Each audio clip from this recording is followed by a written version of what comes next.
on YouTube, and now we're going to go live recording.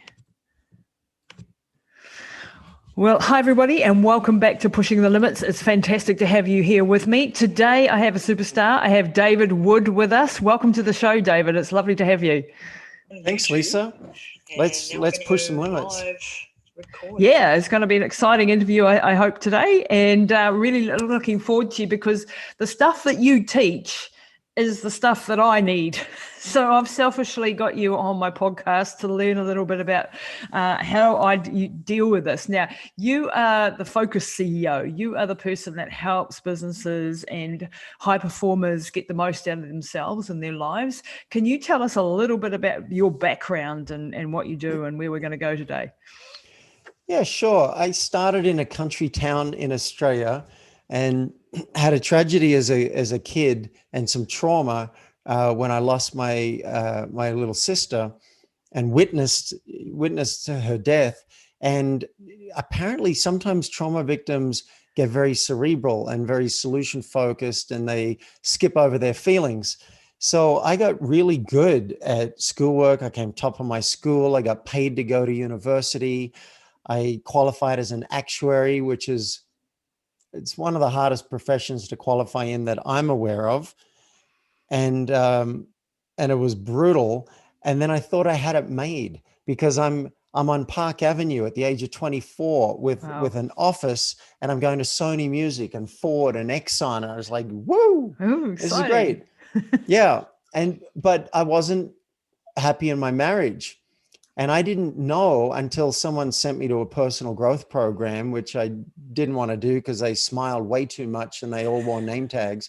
I'm like, this can't be real. I don't trust any of this. But they cracked my heart open. They cracked my cynicism. And I realized I coached somebody by accident and changed their life overnight. Wow. And so I quit my job. I said, look, this is great. Thank you. It took me 8 years to qualify. Oh my gosh. I'm out. And I went and studied coaching and learned, well, one thing I did is I studied coaching for how to help people in their life. But the other thing, I embarked on a 20-year journey of catching up and learning all the things that I've been missing, like vulnerability, authenticity, courage, leadership, authentic relating.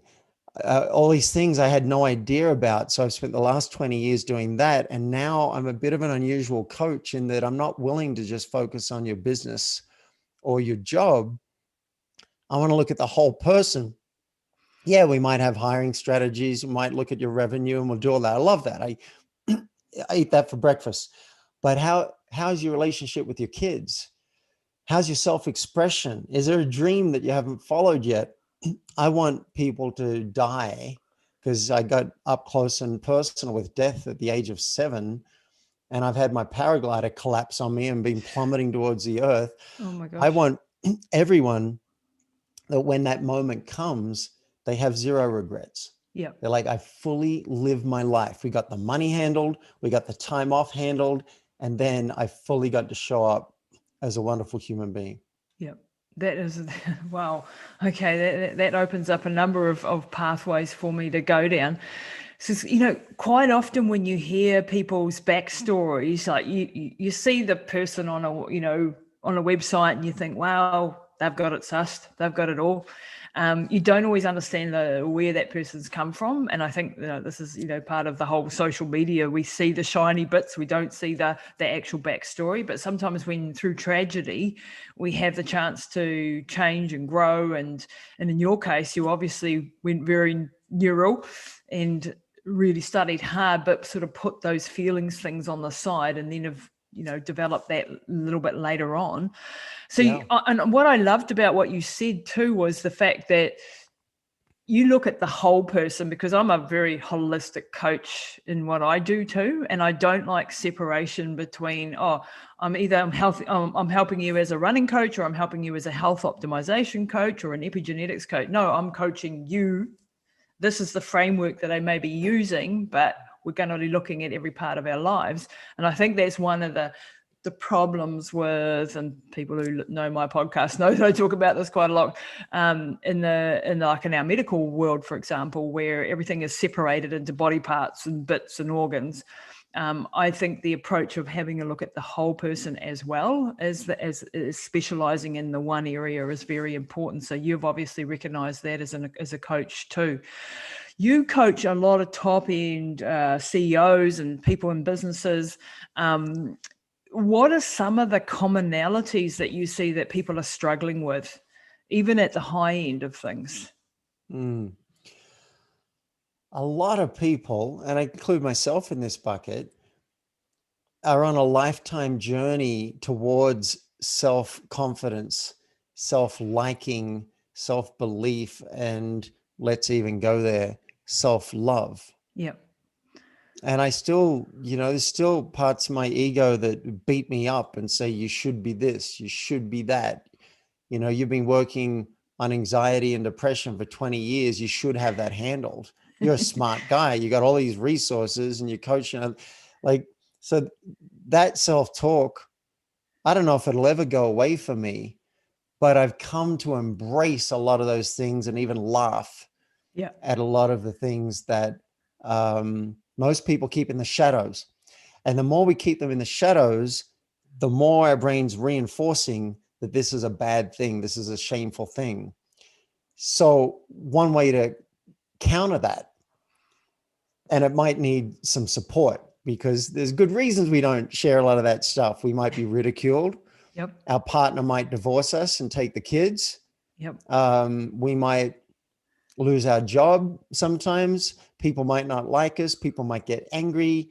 You might even go to jail if you confess to a crime. So there are good reasons that we're hesitant, but I just think it takes us down a path of secrecy and shadow and shame. And so what I've been practicing since 1996, when I did that first personal growth course, is telling on myself. I tell on myself and I say, hey, I'm telling, I don't know how many people are listening right now, never met you guys. I'll let you know. Yeah, I still struggle with anxiety and depression. I've learned how to manage it largely, but it's one of those things, if I could snap it with my fingers and have it gone, I would, but it hasn't happened. I'd be transparent about that. And the more I can speak about it, the less charge there is for me. And it's like, all right, that's part of it is. That's part of David Wood. And as I do that more and more, I can hold that space for my clients and understand when they're beating themselves up and they're like, I should be a better father, or I should be a better this, or I should be more successful, or I should be younger, or I should be thinner, or I should be healthier. It's called shoulding all over yourself. So that's one commonality I found. Even with people who are very successful, there's usually an undercurrent of doubt. And as Byron Katie says, the worst thing that can happen to you is a thought. Very good. Yeah, and it's, I think, I love that vulnerability. I love that openness. I practice this myself and I share openly the struggles, the good, the bad, and the ugly, I say.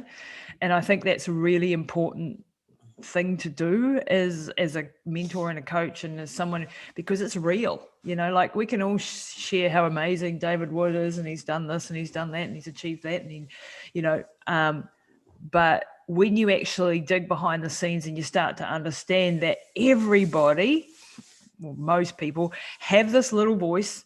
Dr. Daniel Amen coined the term ants, automatic negative thoughts. And I love that because it gives it a personality. Like these thoughts are just coming in all the time, 60,000 of them odd a day, whatever it is.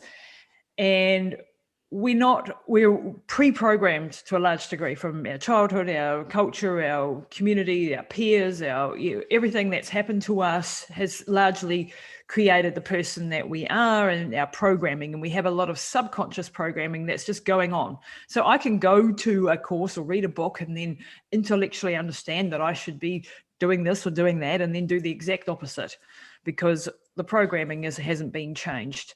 Yeah. And these automatic negative thoughts are coming in all the time. So I like to separate out myself from my thoughts and just observe my brain, if you will, from a third party perspective and what's going on. And I can hear it chirping away about I'm not being good enough. And who the hell do you think you are? And you can't be doing that. And that's impossible. And blah, blah, blah, blah, blah. It's going all the time.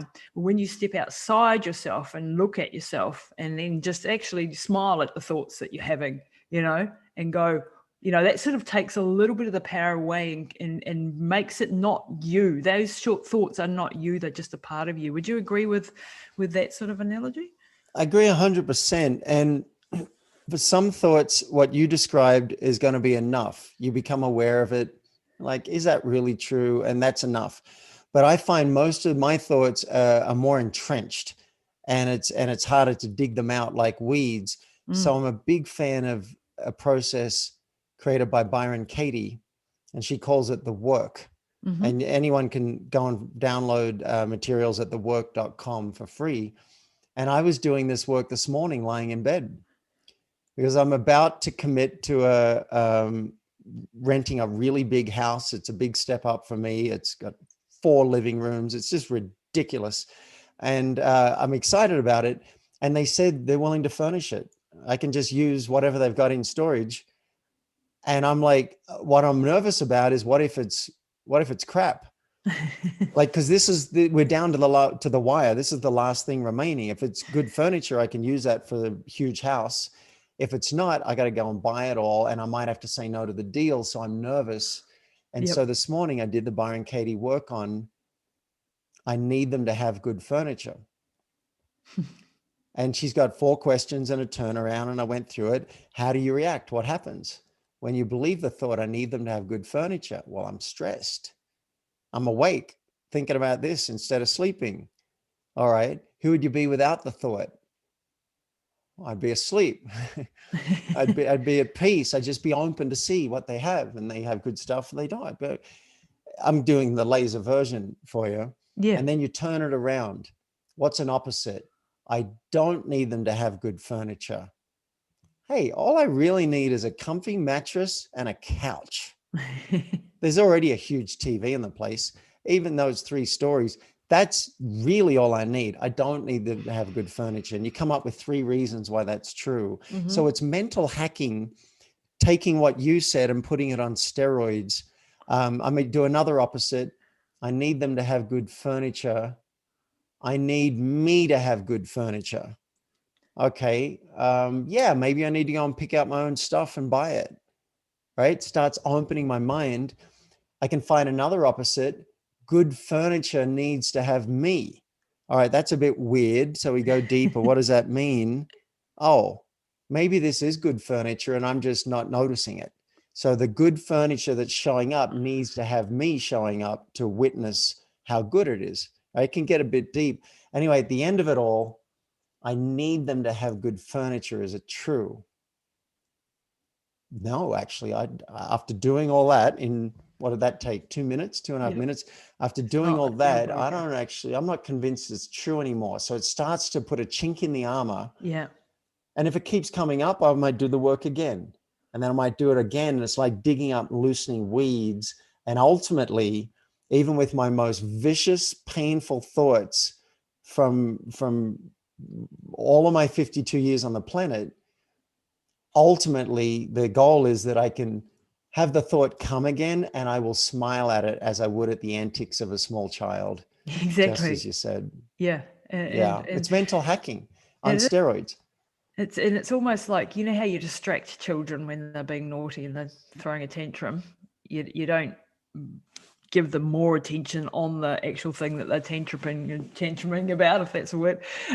You try and distract them onto something else. And I sort of see my brain as a naughty 2-year-old sometimes, and I just try and distract it with something external. For example, looking for something in your environment of the color yellow, or focusing in on your breathing, or just stopping that train of thought, that cycling of thoughts, so that you're actually bringing that focus away from that, oh my God, and it's going around in my head and I can't stop it, and this sort of thing, especially at like 2 a.m. in the morning, which most of us will probably relate to when we've been asleep for a couple of hours and then you wake up and you're like, oh, that problem that I've got's just popped in my head and it's woken me up and now I can't sleep and now I'm going to be sleep deprived and now I can't stop my brain, you know. Yeah. Yeah, like the situation that you had this morning. So doing a work like that, or doing something where you're focusing in on your breath and you're in the present moment and not in the, because what is anxiety? It's the fear of the future, the things that are going to happen in the future, and depression, they say, is like the fear of the stuff that's happened in the past, and dealing with that. And so if we can sometimes ground ourselves in the present moment, that can be really helpful too. Would you find that to be true as well? I would agree. I think a great way to stop the looping and stop the constant mental chatter, which sometimes is useful, but sometimes it's just painful and counterproductive, is to engage in practices that will draw energy away from the mind. Mm. Eckhart Tolle is great with that in The Power Mm. of Now. He talks about a walking meditation, feeling your feet on the ground. Some of the things you suggested, I think, are super smart, looking for a color yellow. I noticed in the last week, I got really stressed about a situation with my landlord. And whenever I was thinking about it, I was stressed. But when I wasn't thinking about it, I was fine. And I was like, wow. And so I do something like call a friend, maybe take my mind off it. I mean, there's two approaches to this. One, I did the work on it. So Yep. I'm like, oh, I need my landlord to do this. I need that. This shouldn't be this way. I did the work on it. Yep. But then when I was thinking, even playing a video game for about half an hour, I was pretty good. And I was fine. And then my mind had come back and wanted to chew on it. So yeah, these practices are really good. Katie has a practice where you do a walking meditation and you name everything you see, first stage names like tree, air, person, and you just do that. And that's a way. I said, but those are still stories, that's still thinking. And she said, yes, but it stabilizes it. Yep.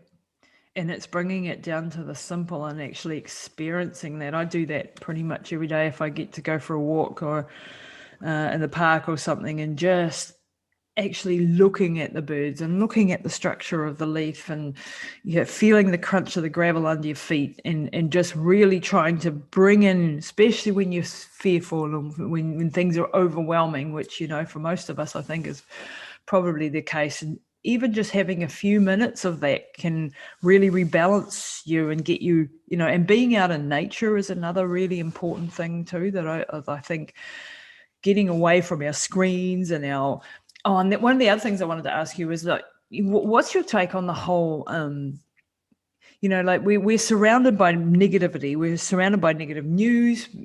Negative news makes good ratings, right? So that's why they keep telling us of all the horrible stuff that's going on in the world. I actually thought the other day, why don't we have the positive news channel, something that's just picking out all the great and wonderful things that are happening in the world. It probably wouldn't get any ratings, that's why. But There is one.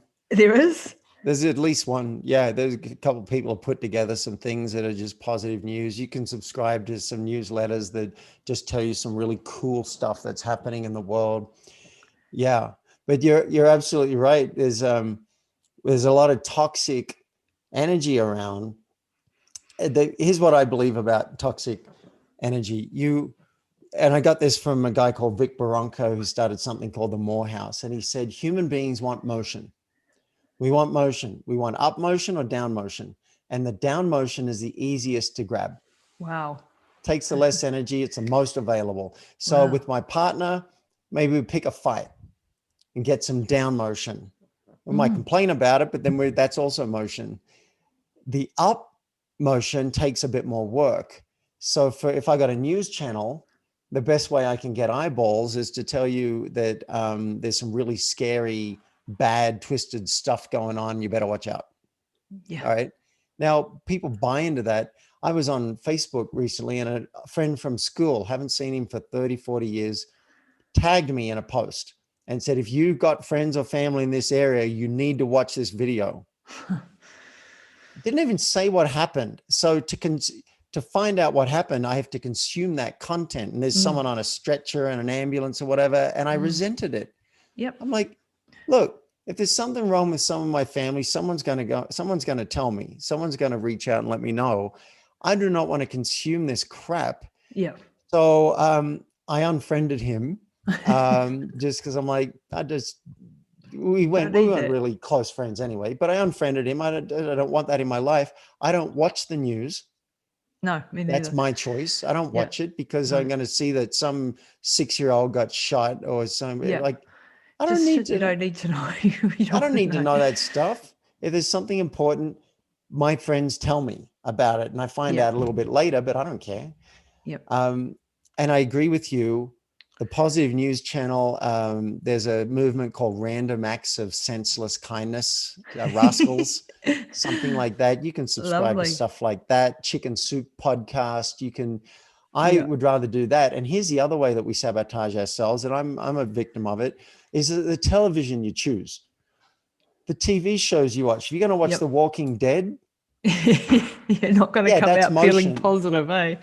That's motion, and that's really interesting television. And I enjoyed like 7 shows until like the 8th season when I watched something and I went, you and I are done. You and I are done. That's just too much. And so I'm looking for positive shows like even Grey's Anatomy, where someone's always dying and losing a limb and whatever. There's a Yeah. positive message at the end of it. I'm watching Happy Days reruns before I Yeah. go to There bed. you go. It's Now we're a showing feel our good age, thing. David. Yeah, yeah, for sure. But that is brilliant, and I think because what's this teaching us to do is basically, and you don't have to be hidden away in a shell so that you don't ever hear anything about the news or whatever. But it's just helping you get the idea that you should be protecting what goes in here, Yeah, because you can be, if you start to listen and buy, we're surrounded with this whole COVID situation around the world, and you can feel like the world is ending today if you listen to that for 24 hours, because the world seems to be going to hell in a handbasket. And it's not. There are terrible things happening and there are good things happening, and that's always the always. way it's been. But I'm going to protect my mind from having all that negative input, because I know that that's going to cause my stress hormones, my cortisol, my adrenaline to be released. And what's that going to do? It's going to it's going to take my immune system down. Just from a COVID point of view, I don't want to be doing that. So I don't want to be causing myself a fear response in my own body, because that's going to actually be detrimental to my health, like let Yeah, alone my resilience and my ability to achieve. And then when we're drained by all of this, we're not actually being productive, which is we've got less energy for the positive things in our world and for creating all the positive stuff in our world. So I think, and that's what I'd like to get into now a little bit, because I know that you're an expert in the whole business space and helping entrepreneurs grow. And one of the problems that I do have, if I may ask your advice on, is the shiny object syndrome. And I read about what you say about that, and I'm definitely someone who gets so excited about so many things and see so many opportunities. And when you have a certain level of success, well, then opportunities come to you, and then you're like scattered to the four winds, spread so thinly. How do you teach people and how do you know which are the right projects to actually do and the ones not to? yeah. Well, I find it helps to layer our goals and work in different time frames, because we really like to be focused for the next 30 minutes, and we'd like to be focused this year. Mm-hmm. So I start with the year. All right, 12 months from now, or you could choose at the end of the year, what would have you do the happy dance? Like, what matters to me? Now, for me, I want to be in a new home. That's my main thing. Just be in a nest where I feel safe and solid and can enjoy myself. That's like number one. So up on the board is in front of me is house hunting. Now I have revenue targets as well. So, and one way I meet those revenue targets is doing podcasts like this one and finding the right people to work with. And so maybe that could be number two. I've got a dream as well. I don't think it's for this year, but I have a dream of doing a 2-year acting program and living the life of an actor and auditioning every day. And I don't even think I'd be attached to getting any gigs. I just want to live that life and meet actors. And so you work out what matters to you. There might be some relationship goals. I'd like to find a partner. So right now I'm dating, looking for the right woman. So you work out, say, the 3 big ones. Because I had one client said, I've got 20 goals. Is that too many? I said, well, they might be some very shiny objects. How about you pick the 3 that would make the biggest difference to your life and have you do the happy dance, put the rest in a drawer. And then once you've achieved one, you pull out another one. Wow, that's a good One approach. way of focusing over the macro level of 12 months. Yep. But then 12 months is pie in the sky. It doesn't mean anything for today and tomorrow. So what do? Well, we just layer it. Let's do the same thing for 3 months out. So quarterly goals by 3 months from now.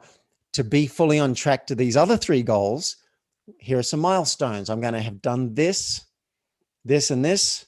For the second goal, I'll have this in place. And for the third goal, this would be a metric that'd have me say, yeah, you rock star, David. You legend. This is awesome. And then I recommend we do that same process every week. It's not hard. It takes 10 minutes to set time aside, put your CEO hat on, right? I'm the CEO of my own life, and look back at what you accomplished and pat yourself on the back. I do it literally sometimes. Yep. David, good job. Well. That is really awesome. You nailed that stuff. And then out of everything I want to achieve for this 3 months, what am I going to bite off for the next 7 days? I want to do 20 things. That's not going to happen. So again, I might pick 5 that are most important and the rest goes in a drawer. I got a couple of columns here. One's the hopper where I just put stuff that I don't want to lose track of and I want to get to. Mm-hmm. And then the other one is, this is priority. This is for the next 7 days, this stuff. And I tell you what, it's so rewarding to go and grab something on that list. Like right now, I'm going to do it right now. There's one that says Ezra email. Someone said he'd send an email promoting my coaching. That has been done. I drafted it. I sent it to him. It went out to his list. I had 300 inquiries for coaching done. And I just moved it over to the win column. It's really fun. So does that answer your question about how to handle shiny objects? And yeah. So having that win column where you're actually, so getting to tick things off, because it's a very nice little dopamine hit, and it can even be the little tasks that you get ticked off and well done, I've done that. And it's very nice to be able to tick things off. And then, so you're having your sort of your short term and your medium term and your bigger goals, your overarching goals. And I'm someone who, for example, who lives very much in the present. I study epigenetics and genetics, and I live very much, I've got a lot of adrenaline. I live very much in the now. So I have problems planning for the future. Everything has to be done, and it has to be done now. And my business partner will tell you how annoying that can be, because I'm off chasing this and that, and one week I'm doing this, and then I'm off on another tangent, and he has to keep railing me back in and keeping building the systems and processes and behind. Now, understanding too that in the dynamic of a business, it's good to have people like that, because they're going off, they're ripping open opportunities, they're making shit happen. It's also very good to have other people. So understanding your weaknesses and then having people, so learning to delegate out. That's true.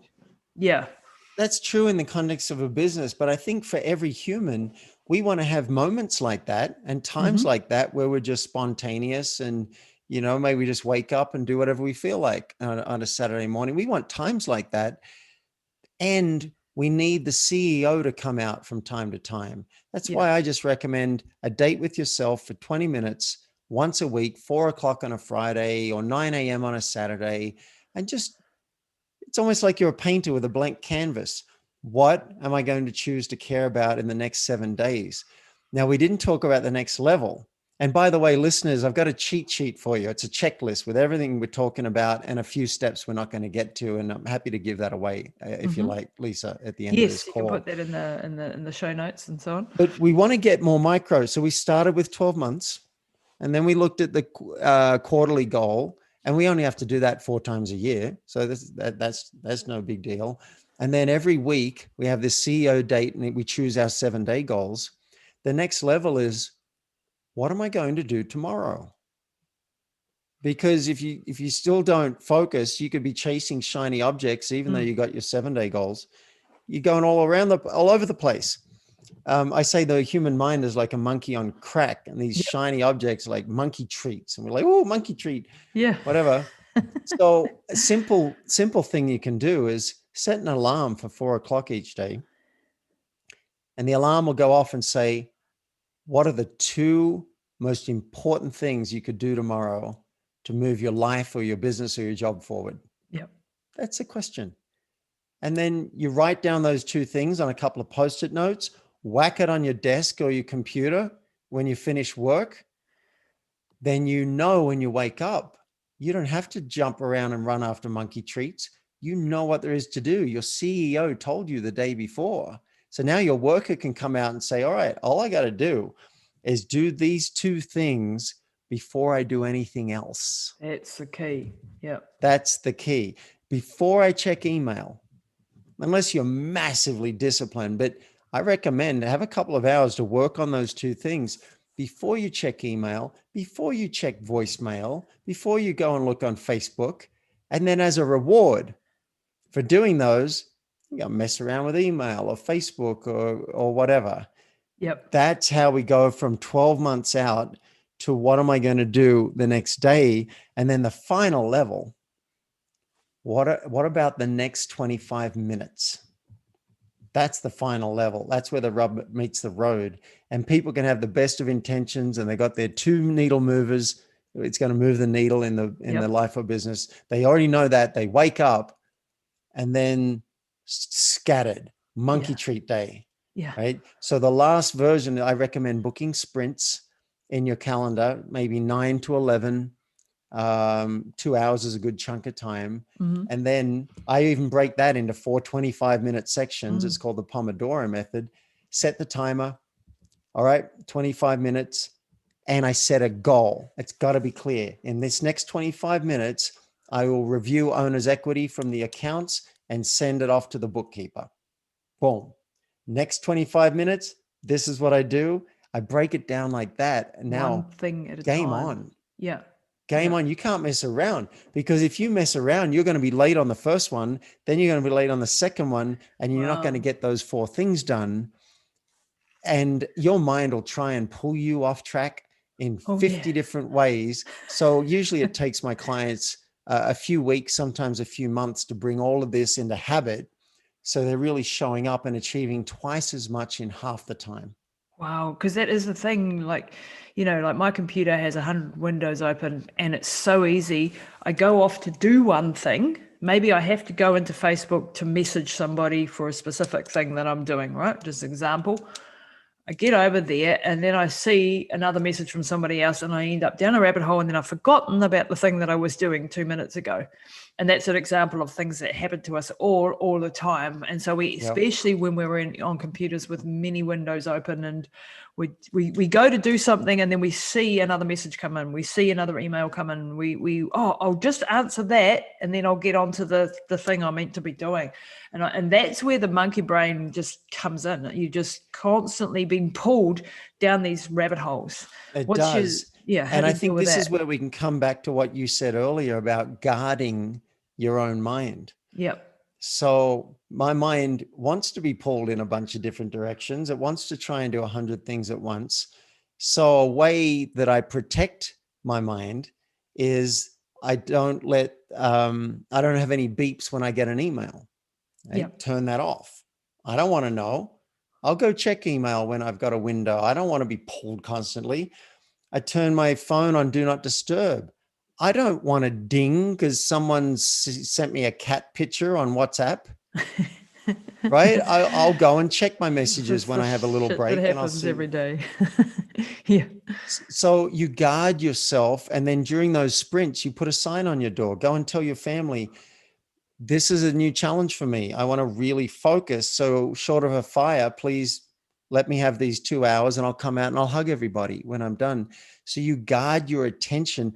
I've got my landlord living downstairs now. He moved back. He owns the house. He's moved in downstairs, and I was getting messages like, just, hey, did you see a mail item for me? And hey, there's some damage down here I want to show you. And hey,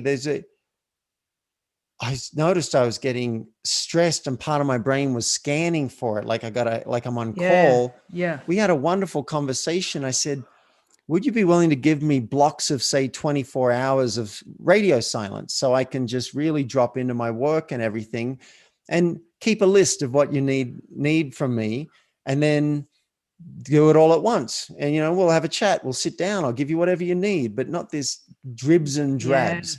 We That's want to brilliant. guard ourselves from that so that we can be the author of our own actions.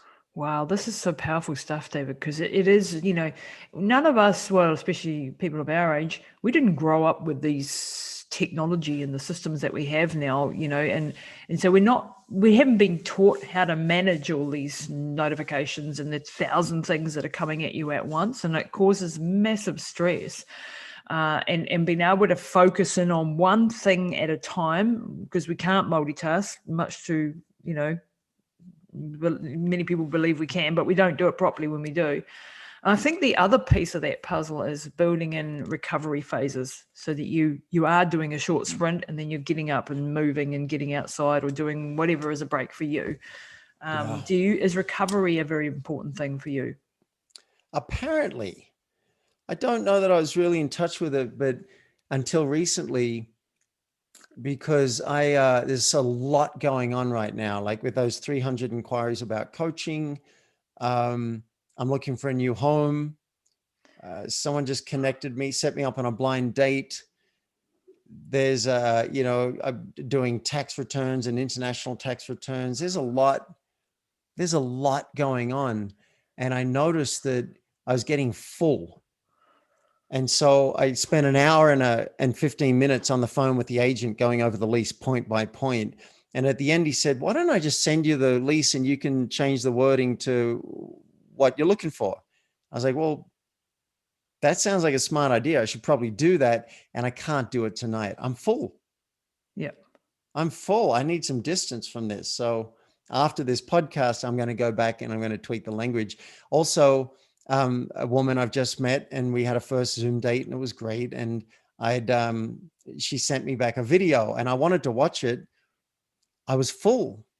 Yeah. So I just wrote back and said, I'm looking forward to watching this. No later than tomorrow night, I'll watch it and get back to you. My brain's fried right now, and I'm full.